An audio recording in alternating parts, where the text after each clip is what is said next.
కౌశిక్ రెడ్డి మీద ఆయన ఏం మాట్లాడిండు గాంధీ గారు? నువ్వు ఎక్కడి నుంచో కరీంనగర్ నుంచి వచ్చి హైదరాబాద్ మీద నీ పెత్తనమైంది అని కౌశిక్ రెడ్డిని గాంధీ గారు ప్రశ్నించారు. సో గాంధీ గారికి సమాధానం చెప్పిండు తప్ప సెట్లర్ల మీద కౌశిక్ రెడ్డి మాట్లాడలేదు. రెచ్చగొట్టింది ఎవరు?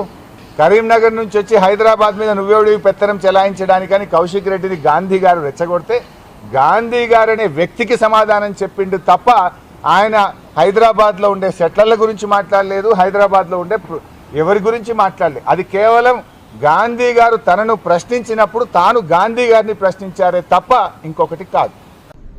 నేను మీకు చెప్తున్నా, హైదరాబాద్లో ఉన్న ప్రతి ఆంధ్ర సెటిలర్కి నేను చెప్తా ఉన్నాను, నేను నిన్న అన్నది గాంధీని అన్నా.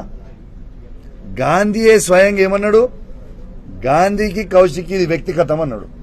ఎస్, నేను కూడా వ్యక్తిగతంగా గాంధీని అన్నా. ప్రతి ఆంధ్ర సెటిలర్ అంటే మాకు గౌరవం ఉంది. ఇంతకుముందు చెప్పినట్టు కేసీఆర్ గారే చెప్పిండ్రు. ఏమని చెప్పిండ్రు? ఆంధ్ర సెటిలర్స్ కి ఎవరికన్నా కాలికి ముళ్ళు గుచ్చుకుంటే నేను పండ్లతోని తీస్తా అని కేసీఆర్ గారే చెప్పిండ్రు. ఉట్టి మాటలనే కాదు, ఇదే ఆంధ్ర సెటిలర్లని ఈ 10 సంవత్సరాల కేసీఆర్ నాయకత్వంలో ఎంత అద్భుతంగా చూసుకున్నాము. ఒక్క ఇన్సిడెంట్ అని ఏమైనా చేసినామా? ఒక్కసారి ఆలోచన చేయండి.